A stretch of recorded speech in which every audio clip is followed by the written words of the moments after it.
Sejam todos muito bem-vindos ao Ministério da Primeira Igreja Batista do Rio de Janeiro.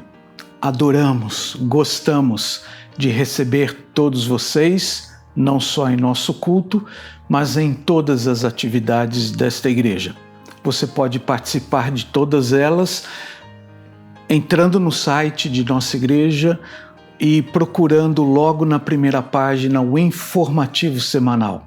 Nele, todas as nossas atividades durante a semana. Escolha uma delas ou algumas e participe conosco. Se encontre conosco em momentos fora do culto de domingo de manhã, domingo à noite e também no culto de quarta-feira. Há muitas outras atividades para você se encontrar conosco. É muito bom receber todos vocês. E nós o fazemos da melhor maneira possível. E a melhor maneira é esta. Há um grupo enorme de pessoas dedicadas que querem servir a você. O ministério dessa igreja é muito amplo. Várias áreas, vários projetos, várias faixas etárias. E nós queremos, portanto, com todo este aparato ministerial, com esta força ministerial, servir a cada um de vocês. Mais uma vez, sejam bem-vindos à Primeira Igreja Batista do Rio de Janeiro, neste culto. Você se lembra das 4 atividades de cada um de nós? Se inscreva no canal da nossa igreja, dê o seu like, mas também compartilhe este link com algumas pessoas do seu convívio para que você possa testemunhar através deste culto daquilo que cremos, da nossa fé. E também, por final, você pode clicar no sininho para receber todas as programações desta igreja. Quero desejar a você uma noite, desejar a você uma semana cheia de projetos de vida. E os projetos de vida devem incluir, claro, você, incluir sua família, aquelas pessoas que você ama, incluir a nossa igreja, mas deve incluir também as pessoas necessitadas, aquelas que carecem de um ombro amigo, de uma palavra carinhosa, de um texto escrito ou de uma mensagem de áudio enviada. Utilize-se destes recursos para cuidar de alguém durante toda esta semana. Portanto, em nome desta igreja, terminamos essa palavra de boas-vindas, de saudação, dizendo a você: cuide-se bem e cuide bem de alguém. Esse é o nosso momento de confissão, quando a gente comparece na presença de Deus e pede a Ele perdão por erros, por falhas. E nós precisamos, antes de iniciarmos um culto, reconhecer que nada somos, que somos carentes e dependentes da graça de Deus e que, acima de tudo, precisamos constantemente de nos aproximar do Pai para pedir perdão. Eu gostaria de compartilhar com você, meu prezado irmão, meu prezado amigo, de um texto que vem do livro de Jó, no capítulo 31, versículo 33. Jó está respondendo aos seus amigos, ele estava sendo bombardeado pelos seus amigos que vieram visitá-lo em virtude daquele sofrimento que ele estava passando, e ele mesmo não estava entendendo nada daquele sofrimento. E ele, num dado momento, ele faz uma pergunta que é muito interessante e que tem aplicação para nós também neste momento. E a pergunta dele é essa: acaso procurei encobrir meus pecados como outros fazem e esconder a culpa em meu coração? Ele fez essa pergunta de forma sincera, e nós sabemos que Jó era um homem temente a Deus, um homem íntegro. E já no capítulo 1 a gente percebe que ele era um homem de oração e era um homem que buscava confessar os seus pecados, não só os seus, mas também de toda a sua família. E ele então coloca esse questionamento de forma bem clara, que a gente possa também, neste momento do culto, fazer esta pergunta: acaso procurei encobrir meus pecados como outros fazem e esconder a culpa em meu coração? Nós não podemos encobrir os nossos pecados, nós não podemos esconder a nossa culpa dentro do nosso coração, mas o que nós devemos fazer sempre é orar e confessar os nossos erros, os nossos pecados, e pedir sempre a Deus perdão. Este é o papel daquele que conhece a Deus. Vamos orar. Ó Pai do céu, muito obrigado por este ensino que retiramos do livro de Jó, este questionamento tão sincero que também se aplica a nós nestes dias. Ó Senhor, que a gente nunca venha a encobrir os nossos pecados, que a gente nunca venha a esconder as culpas que temos em nossos corações, mas que a gente possa ter a sensibilidade, a humildade, a sinceridade de nos aproximarmos de Ti e pedirmos perdão por falhas, por erros cometidos, por tudo aquilo que magoa, Senhor, o Teu coração. Muito obrigado, Senhor, por esta oportunidade que nos é dada no início do culto para nós clamarmos a Ti por perdão e aí sim vamos tranquilamente oferecer a Ti um culto de louvor e de adoração. Releva, Senhor, as nossas faltas, releva, Senhor, as nossas omissões, releva os nossos erros, os nossos pecados, porque Tu és um Deus perdoador, Tu és um Deus misericordioso, Tu és um Deus compassivo. Em nome de Jesus nós oramos. Amém.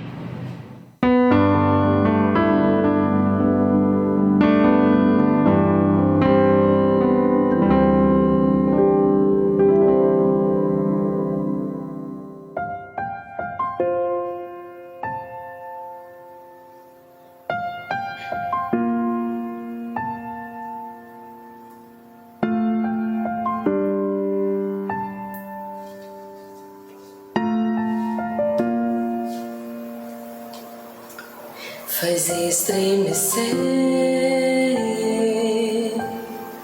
tudo em mim, faz derreter meu coração, me tira o medo,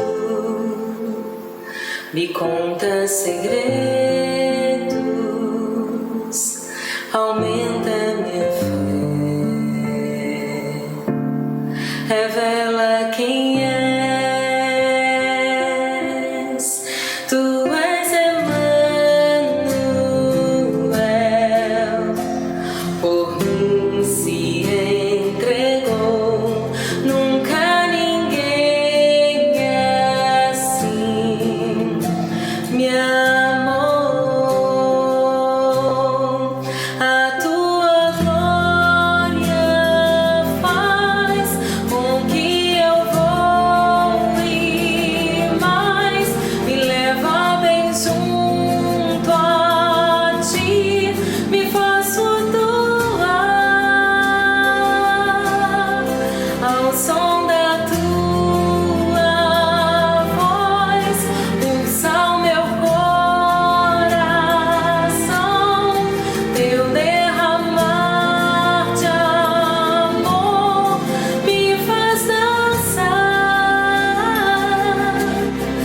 Estremecer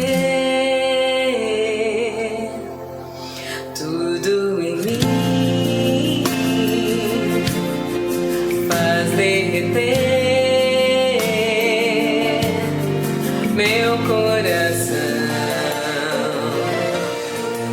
me tira o medo, me conta segredos,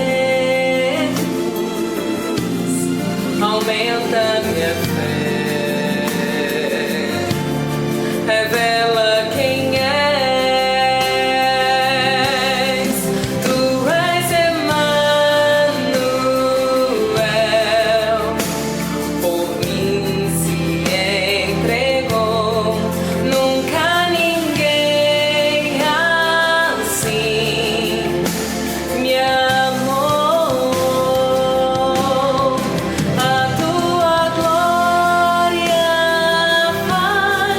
Com que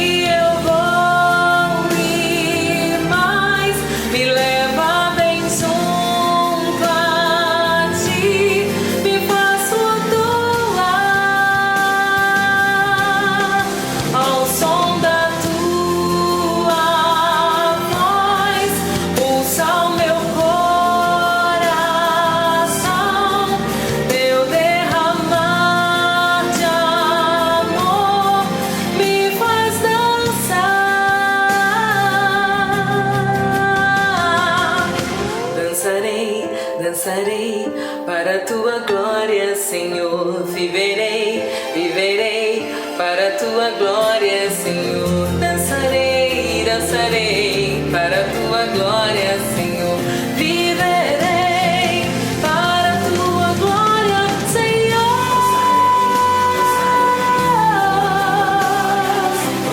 Viverei, dançarei, dançarei para a tua glória, Senhor. Para a tua glória, Senhor.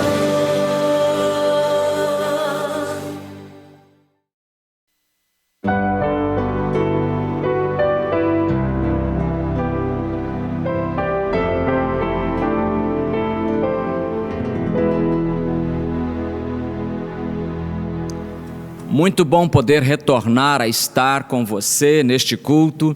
Quero agradecer a sua participação nele e quero convidá-lo para estar conosco todo domingo às 10 horas da manhã, aqui mesmo, presencial, 10 horas. Não fique só acompanhando pela internet, mas venha louvar a Deus conosco, tá bom?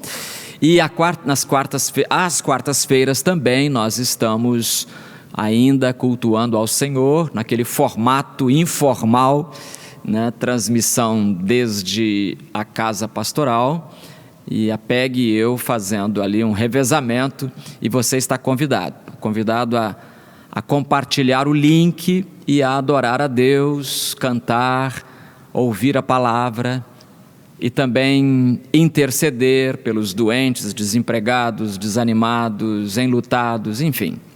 E também agora nós temos um motivo muito grande para orar, não é? Que é a guerra que estourou lá na Rússia, quer dizer, na Ucrânia, a Rússia invadindo a Ucrânia, um episódio do século XIX acontecendo no século XXI, uma coisa que não dá para entender, mas a arma que nós, os crentes, temos é a oração. Então vamos orar, vamos pedir ao Senhor que Ele resolva esse conflito, que Ele tire do poder quem estiver causando essa confusão. Vidas já estão sendo ceifadas, jovens mortos, quer dizer, não é por aí, não é por aí. O mundo já devia ter aprendido que não é por aí. Muito bem, vamos orar a Deus nesta hora, pedindo ao Senhor que fale ao nosso coração.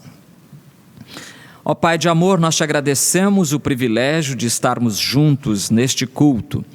Obrigado, Senhor, pelos recursos da internet que nos aproximam e que nos possibilitam a comunicação da Tua palavra e a comunicação contigo também como coletividade.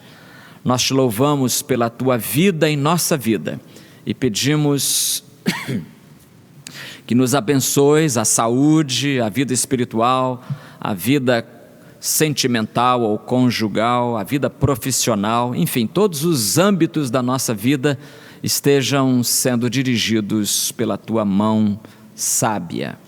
Ó Deus, nós nos entristecemos com o noticiário desta semana e entregamos a Ti, Senhor, a crise que se abriu ali na fronteira da Rússia com a Ucrânia. Ó Deus, nós pedimos que Tu intervenhas, que a Tua mão faça cessar a guerra. E se for preciso, tira do poder aqueles que estão provocando essa guerra, Senhor, para que vidas sejam poupadas. E ó Deus, abençoa os crentes da Ucrânia, os Teus filhos que ali vivem, Teus servos, pastores, missionários nossos, para que eles sejam também guardados por Ti, protegidos das bombas que caem em todo lugar. Ó Senhor, agora pedimos a instrução do Teu Espírito para este momento em que vamos ler a Tua palavra. Oramos no nome precioso de Cristo. Amém. Em tempos remotos, muito remotos mesmo, os gregos antigos, eles prestavam culto a milhares de deuses. Eu estava pesquisando, descobri que há 12 deuses do Olimpo. os 12 principais, mas não é só 12, eles tinham centenas, se não milhares de deuses, e eles erigiam altares a cada um desses deuses. A prova disso está lá em Atos 17, que Lucas registrou a admiração de Paulo quando encontrou tantos ídolos e tantos altares construídos a tantos deuses. O culto a Zeus, que os romanos chamavam de Júpiter, o culto a Zeus ou a Júpiter era visivelmente mais concorrido quando uma situação inusitada acontecia. Sabe o que era? Era quando as aranhas, isso mesmo, aranha, aquela que você encontra de vez em quando na sua casa, as aranhas faziam as suas teias sobre os olhos da estátua de Zeus. Então as aranhas teciam as suas teias nos olhos da estátua, e com isso os gregos achavam que Zeus ou Júpiter não podia ver os seus pecados. Então é por isso que o culto de Zeus ficava mais cheio quando as aranhas faziam isso. Você vai dizer, mas que coisa ingênua. Será que há coisas que nós podemos esconder do nosso Deus? Será que nós conseguimos fugir da presença de Deus? Há um salmo na Bíblia, um salmo que fala e trata deste assunto, que vai responder a esta indagação. É o Salmo 139, um salmo que um famoso teólogo judeu disse que é a coroa de todos os salmos.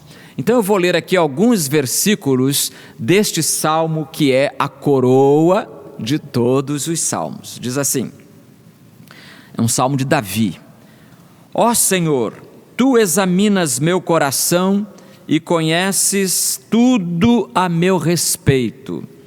Sabes quando me sento e quando me levanto. Mesmo de longe conheces meus pensamentos.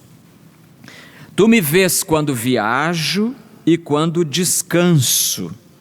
Sabes tudo que faço. Antes mesmo de eu falar, Senhor, sabes o que vou dizer. Vais adiante de mim e me segues. Pões sobre mim a tua mão. Esse conhecimento é maravilhoso demais para mim, é grande demais para eu compreender. É impossível escapar do teu espírito, não há como fugir da tua presença. Se eu subo aos céus, lá estás. Se desço ao mundo dos mortos, lá estás também. É interessante que na mitologia grega, Zeus não estava lá não. Zeus só estava no Olimpo e na terra como um todo. Mas o mundo dos mortos era outro Deus, era Hades com H, não Zeus. Então Deus supera a Zeus, supera a Hades e supera a Poseidon, que é o deus grego do mar. Então era uma trindade grega, né? Zeus, Poseidon e Hades. Zeus, deus do o rei dos deuses, especialmente do Monte Olimpo, Poseidon, deus do mar, e Hades, o deus do submundo. Então está dizendo aqui, se eu subo aos céus, lá estás. Se eu desço ao mundo dos mortos, a Septuaginta aqui diria que é o Hades. Se eu descer ao Hades, que os judeus chamavam de Sheol, então tu também ali estás. 9. Se eu tomar as asas do amanhecer, se eu habitar do outro lado do oceano, domínio de Poseidon, mesmo ali tua mão me guiará e tua força me sustentará. Eu poderia pedir à escuridão que me escondesse, e à luz ao meu redor que se tornasse noite, mas nem mesmo na escuridão posso me esconder de ti. Para ti a noite é tão clara como o dia, escuridão e luz são a mesma coisa. Tu formaste o meu interior e me teceste como a aranha tece a sua teia. Tu me teceste no ventre de minha mãe. Oh, que maravilha quando eu leio isso. Eu gosto demais desse versículo 13 do Salmo 139, porque mostra o valor da gente. Você não é fruto do acaso, você não nasceu por um acidente biológico, de jeito nenhum.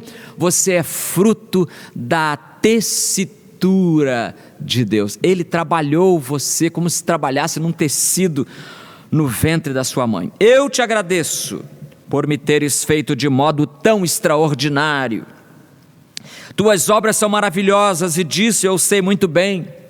Tu me observavas quando eu estava sendo formado em segredo. Ninguém sabia.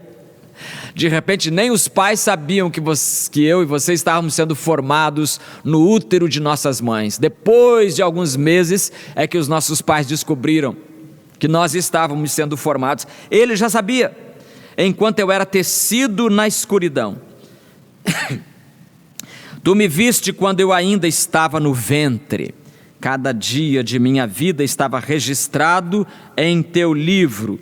Cada momento foi estabelecido quando ainda nenhum deles existia. Então você vê por que aquele judeu chamou este salmo de a coroa de todos os salmos. É um salmo belíssimo.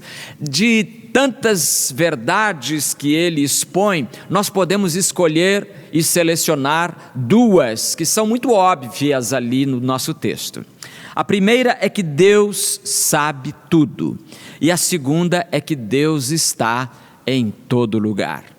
Então Deus sabe tudo e está em todo lugar. Então a primeira verdade é esta, que Deus sabe tudo. Deus conhece todas as coisas, meu amigo. Ele conhece todos os objetos, Ele conhece todas as ciências e todos os cientistas, porque Ele conhece todos os seres. E o seu conhecimento de qualquer realidade é um conhecimento completo.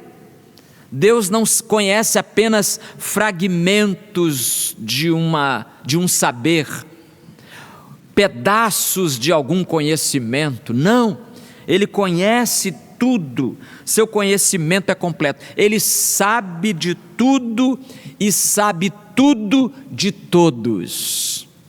Ele sabe tudo de tudo e tudo de todos. Nós, os homens, dominamos apenas alguns fragmentos, como eu disse, algumas áreas do saber, mas ele não. Paulo diz que nós, os humanos, em parte conhecemos. 1 Coríntios 13, 9. Conhecemos em parte, ou seja, nosso conhecimento é parcial. Por isso que é muito difícil formar uma opinião sobre um governo, sobre uma ciência, sobre uma proposta, porque nós não temos o conhecimento da totalidade. O conhecimento de Deus é sim universal e é total. É total, Ele conhece a totalidade dos fatos. Por isso os antigos diziam que Ele era onisciente. O que quer dizer? Oni em latim é tudo, ciente, conhecedor. Então Ele conhece tudo, todas as coisas, nada lhe passa despercebido. E é isso que salta aos olhos aqui no versículo 4, onde ele diz: antes mesmo de eu falar, Senhor, sabes o que vou dizer.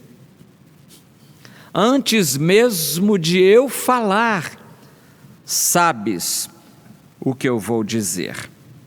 Um outro salmista acrescenta alguma coisa a esta informação, e ele diz, é o Salmo 147, versículo 5: grande é o nosso Senhor e de grande poder, não há limite ao seu entendimento. não há limite ao seu conhecimento, sabe tudo, sabe todas as coisas, conhece as estrelas pelo seu nome, não precisa dizer mais nada. Qual é o cientista que sabe o nome de todas as estrelas? O cientista nem sabe ainda quantas são as estrelas que há no céu. Quantas? Não sabem. A cada vez que um telescópio é colocado apontando para o céu, se descobrem novas, pois o salmista diz que ele sabe o nome de todas elas. E não apenas conhece todas as coisas, mas conhece a mim e a você. E o salmista diz que esse conhecimento é impressionante, é admirável. Eu fico, diz ele aqui no versículo 6, esse conhecimento é maravilhoso demais para mim. Esse maravilhoso aqui quer dizer o seguinte: eu fico de queixo caído. Fico de queixo caído quando eu me lembro do que Deus sabe, quando eu me lembro da mente de Deus. Já pensou que inteligência Deus tem? Saber todas as ciências. A gente não sabe nem o nome de todas as ciências, né? Nem o nome delas a gente sabe. Ele sabe não só o nome, mas todo o conhecimento. E o conhecimento da gente, do nosso interior. Mesmo que eu permaneça em silêncio, mesmo que eu não articule som algum, Ele me conhece. A Bíblia declara que Ele, Salmo 44, 21, conhece os segredos do coração. Ele conhece os segredos do coração. Por isso que eu acho que nosso maior escritor, para mim o maior, Machado de Assis, resumiu muito bem esta doutrina da onisciência de Deus, quando ele diz numa frase pequena, mas belíssima: Deus nos vê como se fôssemos de vidro. Deus nos vê como se fôssemos de vidro. Eu já repeti essa frase aqui dezenas de vezes, e eu acho essa frase uma das mais belas já produzidas pela pena humana. Deus nos vê como se fôssemos de vidro. Interessante que eu estava lendo sobre os deuses gregos, pesquisando ali sobre os Zeus, eu descobri também que eles moravam no Olimpo, os 12 do Olimpo, moravam num palácio de cristal. Meu amigo, nós todos vivemos, somos de cristal, não só pela fragilidade, mas também pela transparência. Deus pode nos ver. Lembra quando o profeta Samuel, pode ler a história dele lá no livro 1 Samuel, 2 Samuel, ele registra muita coisa, especialmente os primeiros capítulos do primeiro livro. Pois bem, esse profeta era experiente, não era bobo não, experiente, e Deus deu a ele uma tarefa: Samuel, pega esse endereço aqui, olha, a cidade é Belém, Belém de Judá, lá mora um senhor chamado Jessé, e eu quero que você vá à casa do seu Jessé, olha o endereço aí, ó. Vá à casa do seu Jessé e faça desfilar os filhos dele perante você, e eu vou te dizer quem vai ser o segundo rei de Israel, que o primeiro está no poder, é Saul. Você sabe, Samuel, que Saul está no poder, fazendo muita bobagem, falando muita besteira, mas eu o rejeitei. Mas o segundo rei, o sucessor dele, vai ser um desses que vai passar diante de você. E aí Samuel ficou de olho. Samuel pegou o endereço, foi a Belém, procurou, onde é que mora aqui o seu Jessé? Todo mundo sabia, o seu Jessé era muito famoso naquela cidade pequena, todo mundo conhece todo mundo, todo mundo conhecia o seu Jessé. Samuel chega lá e fala assim: eu queria que o senhor fizesse um desfile, passasse diante de mim os seus filhos. O profeta falando isso, o seu Jessé chamou lá o mais velho, depois o segundo, o terceiro. Olha, e a meninada, os jovens foram passando diante de Samuel, e cada um mais bonito do que o outro. Samuel até pensou que aquilo ali fosse um criadouro de modelos masculinos. cada um mais bonito do que o outro, cada um capa de revista. E certamente Samuel estava pronto para tomar uma decisão a partir da aparência física, quando Deus falou a ele: meu irmão, não se impressione com a aparência desses aí não, não é nenhum desses. 1 Samuel 16:7, o Senhor não, Deus falando para Samuel, cochichando aqui, ó, o Senhor não vê como o homem vê, pois o homem olha para a aparência, mas o Senhor para o coração. O homem olha para a aparência, se é musculoso, se é bonitão, se é cabeludão, aí é complexo, né? Cabeludão, se tem dinheiro, se tem uma família bonita. Os homens olham para esses critérios. Os critérios humanos são assim, são construídos a partir da experiência, da aparência, a partir da aparência. Mas Deus diz a Samuel, só Deus, o Senhor, olha para o coração. Por isso não era nenhum daqueles. E Samuel, então, para terminar essa narrativa, Samuel pergunta para o dono da casa: não tem mais um filho, não? O senhor está falando que não é nenhum desses? Bom, tem um menino que está pastoreando, está lá com as ovelhas no meio do capim lá, mas não, aquele não é importante, é o caçulinha, coitado, inexperiente, não serve para nada não, só serve para pastorear mesmo. Você sabe que pastor de ovelhas era o cargo menos importante na escala social das sociedades antigas. Pastor de ovelhas é um lavrador, um agricultor, né? Assim, diria alguém desprezando o agricultor, e eu não desprezo, eu valorizo. Meu pai foi agricultor por muitos anos e amava o que fazia. Só Deus pode realmente sondar o coração. Eu sei que temos psicólogos, aqui na igreja temos alguns, temos psiquiatras, aqui também temos conselheiros em geral na nossa sociedade, e todos eles trabalham para tentar descobrir o que se passa no coração dos seus clientes ou dos seus pacientes, se preferir. Mas o coração humano, meu irmão, aquilo que isso aqui cogita, aquilo que passa por aqui, só Deus sabe, porque só Ele tem pleno acesso ao coração humano.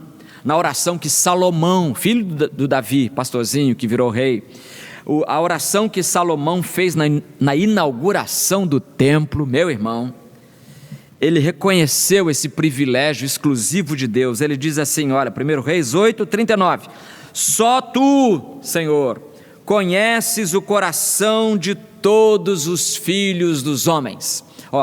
Só, exclusivamente Deus, só tu conheces o coração de algumas pessoas, de todos os filhos dos homens. E esta, meus irmãos, é uma das grandes diferenças entre o Deus vivo da Bíblia e os deuses fabricados pelas superstições dos homens.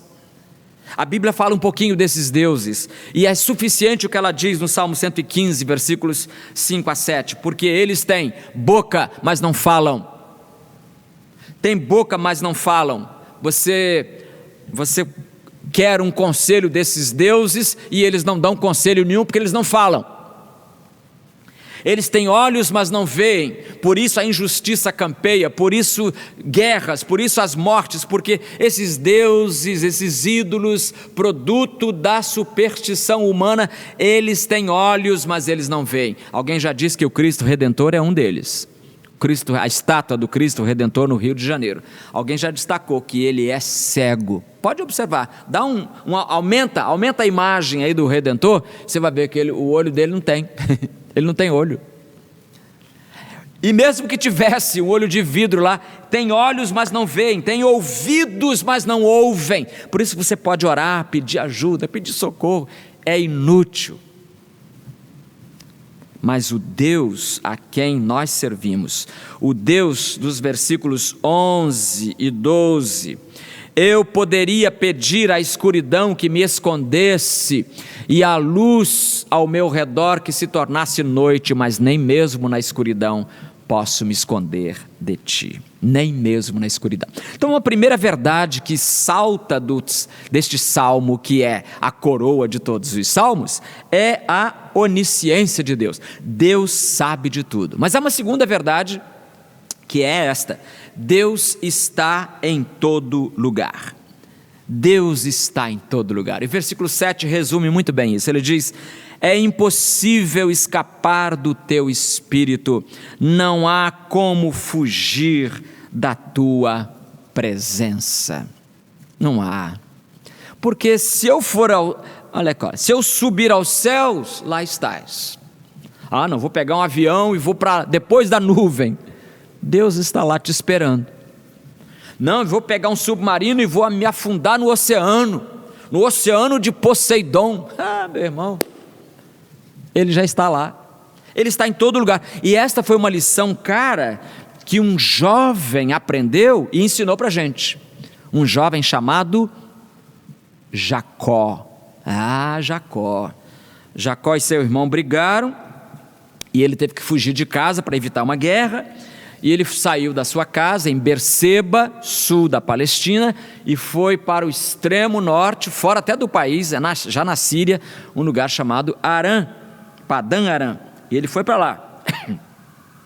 Só que o sol se pôs e ele estava na estrada ainda, não havia hotel, não havia pousada, não havia nada disso, e ele teve que dormir ao relento. Não sei se você já dormiu ao relento, eu já. É uma sensação estranha, muito estranha. Você acorda assustado. Onde é que eu estou? Há uma estrela no céu, está lá em cima. Eu estou no relento, eu estou ao relento. E Jacó, então, longe do conforto da sua cama, longe da proteção do seu pai, longe de tudo, dormindo sobre um travesseiro nada confortável, porque era um travesseiro de pedra, como diz um pastor valdense italiano, um travesseiro de pedra, e ali longe de tudo, ele aprendeu uma lição, Jacó aprendeu uma lição inesquecível. Gênesis 28:16 resume: ao acordar Jacó do seu sono, disse, realmente, ou seja, fora de qualquer dúvida, realmente, com toda certeza, o Senhor está neste lugar, e eu não o sabia. Eu não sabia que Deus estava aqui. Eu achava que Deus estivesse só lá na casa de papai, na casa de Isaac, na casa de vovô Abraão. Eu só achava que Deus estivesse lá, onde o nome dele é invocado e cultuado, mas aqui, está vendo? Uma lição que ele aprendeu é a de que Deus está em todo lugar. Ele aprendeu, irmãos, que não há espaços vedados ao Senhor. Não há. E aí eu me lembro de uma irmã, acho que já contei aqui também, mas sempre é bom lembrar. Uma irmã, ela e o marido criavam seus filhos no Evangelho, e os meninos iam crescendo na igreja, no departamento infantil, depois juniores, e finalmente eles chegaram à adolescência, jovens, se tornaram jovens. E aí um deles, eu acho que o mais novo, são 2 meninos, chegou para a mãe e falou assim: mamãe, os meus amigos e eu, nós vamos a uma boate, tá? Fica zangada não. A mãe coçou a cabeça, falou: e agora, como é que eu ensino esse menino que ele não deve ir a uma boate? E ela, sabendo que ele é muito crente, ela foi sábia para conduzir a orientação. Ela disse assim: meu filho, vamos fazer uma coisa, você pode ir à boate, mas vamos combinar o seguinte, você vai à boate, antes de entrar na boate, você faça uma oração. Mãe espertíssima, iluminada pelo Espírito de Deus, você faça uma oração, você diga assim: Espírito Santo, você vai no cantinho e fala assim: Espírito Santo, é o seguinte, os meus amigos estão aqui, você também é meu amigo, e eu vou entrar com eles, e você fica aqui fora, tá, Espírito Santo? Fica aqui fora me esperando, tá? E quando acabar lá dentro a gente volta. Tá, meu filho? Você faça essa oração, combinado? Nem preciso dizer que o menino pensou, ponderou e diz para os amigos: não vou não. Porque ele sabia que Deus está em todo lugar. Não há como deixar o Espírito Santo lá fora e entrar para uma boate, não há. É assim que Deus é. Ele está presente em todo lugar. E Ele está presente, meus amigos, em todas as situações. Eu li sobre deuses gregos, e aí eu me lembro de Paulo pregando a pessoas que adoravam alguns desses deuses. Os ocupantes do Areópago em Atenas, Atos 17, Paulo diz assim, olha para eles: Deus não está longe de cada um de nós, porque nele vivemos e nos movemos e existimos. Não tem como você se livrar de Deus, porque Ele não está longe da gente, não tem como Ele se distanciar de nós. Por mais que eu queira me livrar dele, se eu quiser, e eu não quero, mas se eu quisesse me livrar dele, não o conseguiria, porque Ele não está longe de cada um de nós, porque nele vivemos. A vida que a gente tem é parte dele. Ele que nos soprou o sopro da vida. Então como é que eu vou viver sem ele?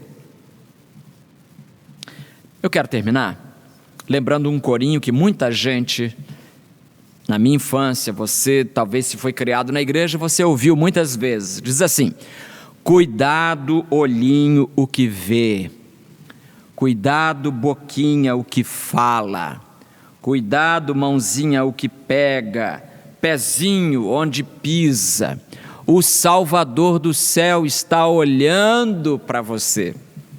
Essa era a letra.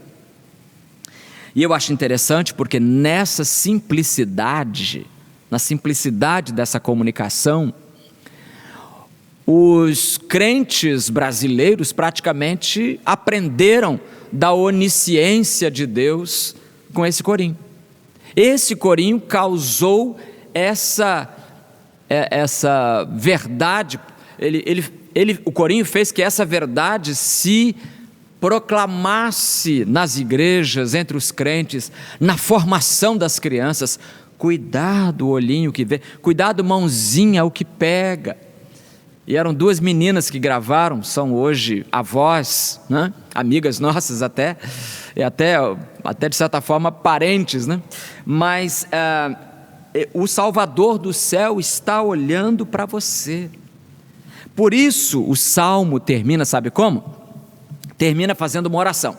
Quando o salmista percebe que Deus conhece tudo a seu respeito, e ele sabe que Deus está em todo lugar e ao seu lado, ele era para entrar em pânico, entrar em desespero e pedir, quem sabe, a morte. Não, o salmista termina assim, 23 e 24. Examina-me, ó Deus. Ele não foge não. Examina-me, ó Deus, e conhece o meu coração. Prova-me se há em mim algo que te ofende e conduze-me pelo caminho eterno. Não preciso dizer mais nada, vamos orar. Examina-nos, ó Senhor, e se nesse processo encontrares algo que divirja da tua vontade, purifica-nos, ó Senhor, conduze-nos, como diz o salmista, pelo caminho eterno, em nome de Jesus, amém.